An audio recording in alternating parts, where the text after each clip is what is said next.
নির্বাচন কমিশন হায় হায়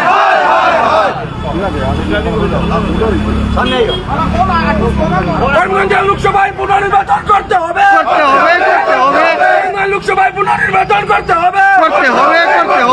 নির্বাচন কমিশন হায় হায়, নির্বাচন কমিশন হায় হায়, নির্বাচন কমিশন হুঁশিয়ার, নির্বাচন কমিশন হুঁশিয়ার।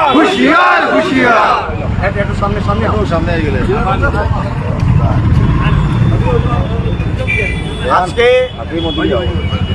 গতকাল আমরা সাংবাদিক সম্মেলনের মাধ্যমে করিমগঞ্জের অগণিত শ্রদ্ধেয় জনগণকে আমরা শুভেচ্ছা জানিয়েছি, কিন্তু গতকাল সংবাদ মাধ্যম এবং বিভিন্ন পত্রপত্রিকায় আমরা জানতে পেরেছি এবং করিমগঞ্জের অগণিত জনগণ জানতে পেরেছেন যে এই যে লোকসভা নির্বাচন 7 নম্বর আসন করিমগঞ্জ এবং হাইলাকান্দি মিলে, এটাতে মারাত্মকভাবে বিসঙ্গতি ভোট গণনার মধ্যে করা হয়েছে, যা আমাদের নজরে এসেছে। ইতিমধ্যে আমরা সাংবাদিক সম্মেলনের মাধ্যমে আমরা আইনের প্রতি আমাদের বিশ্বাস আছে, আমরা গণতন্ত্রপ্রেমী মানুষ, আমরা যারা ভারতীয় জাতীয় কংগ্রেস করি, আমরা বিশ্বাস করি গণতন্ত্রকে, আমরা বিশ্বাস করি সমাজবাদকে, আমরা বিশ্বাস করি ধর্মনিরপেক্ষতায়। তাই আজকে আমরা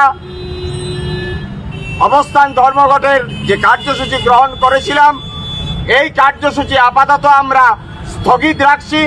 ইতিমধ্যে আমাদের প্রার্থী হাফিজ রশিদ আহমেদ চৌধুরী নিখিল ভারত কংগ্রেস কমিটি, আসাম প্রদেশ কংগ্রেস কমিটি এবং সুপ্রিম কোর্টের সঙ্গে যোগাযোগ করেছেন।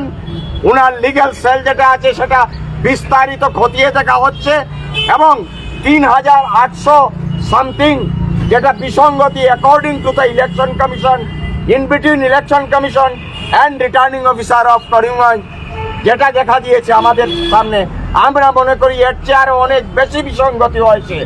আমরা মনে করি যে এই সিটে কাউন্টিংয়ে আসামের প্রশাসন এবং সরকারকে কাজে লাগিয়ে এই সিট করিমগঞ্জ সিট ছিনিয়ে নেওয়া হয়েছে এবং যদি ছিনিয়ে নেওয়া হয়, আমরা সাংবাদিক সম্মেলনের মাধ্যমে দাবি রেখেছি পুনর্গণনা আমরা চাই না।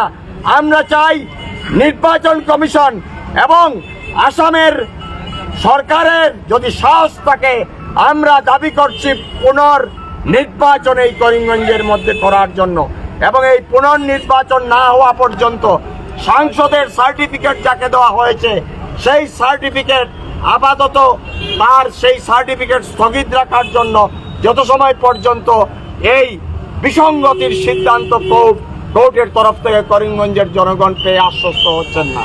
এই কথা বলে আপনাদের সাংবাদিক সবাইকে আমি ধন্যবাদ জানাচ্ছি। করিমগঞ্জ লোকসভা আসনের ভোটারদেরকে আমরা আশ্বস্ত করেছিলাম একটি ভোটও ওনাদের কারচুপি করে নিতে পারবে না ভোট গণনায়। আমরা সেই ভোট গণনায় সেই ভোটারদের সমস্ত ভোট গণে আমরা আনতে সক্ষম হয়েছি, কিন্তু অন্যভাবে বাক্সে ভোটকে ঢুকিয়ে দেওয়া হয়েছে। সেই 3800 ভোট প্লাস ভোট যেটা প্রমাণ করে যে কারচুপি করা হয়েছে বাক্সে গণনায়, আমরা যে সংখ্যা যেটা ছিল সেটা আমরা সুন্দরভাবে এবং আমরা দায়িত্ব নিয়ে সেটা করেছি। তারপরে কি সিস্টেমে সেই বাক্সে 3800 প্লাস ভোটকে প্রমাণ করে যে অন্য সিস্টেমে ভোট ঢুকিয়ে দেওয়া হয়েছে, এটা নিয়ে আমাদের শেষ রক্তবিন্দু পর্যন্ত আমরা লড়াই করে যাব। আর ভোটারদেরকে আশ্বস্ত করছি করিমগঞ্জ নির্বাচন করতে হবে, নির্বাচন করতে হবে, পুনর্নির্বাচন করতে হবে। লক্ষ মানুষ আমাদেরকে জিজ্ঞাসা করছে বলছে আপনাদের সঙ্গে আছি। অদূর ভবিষ্যতে এটার যদি আইনিভাবে কোনো সুরাহা না হয়, লক্ষ লক্ষ মানুষদেরকে নিয়ে রাস্তায় নামবো, এটার বিচার হতে হবে।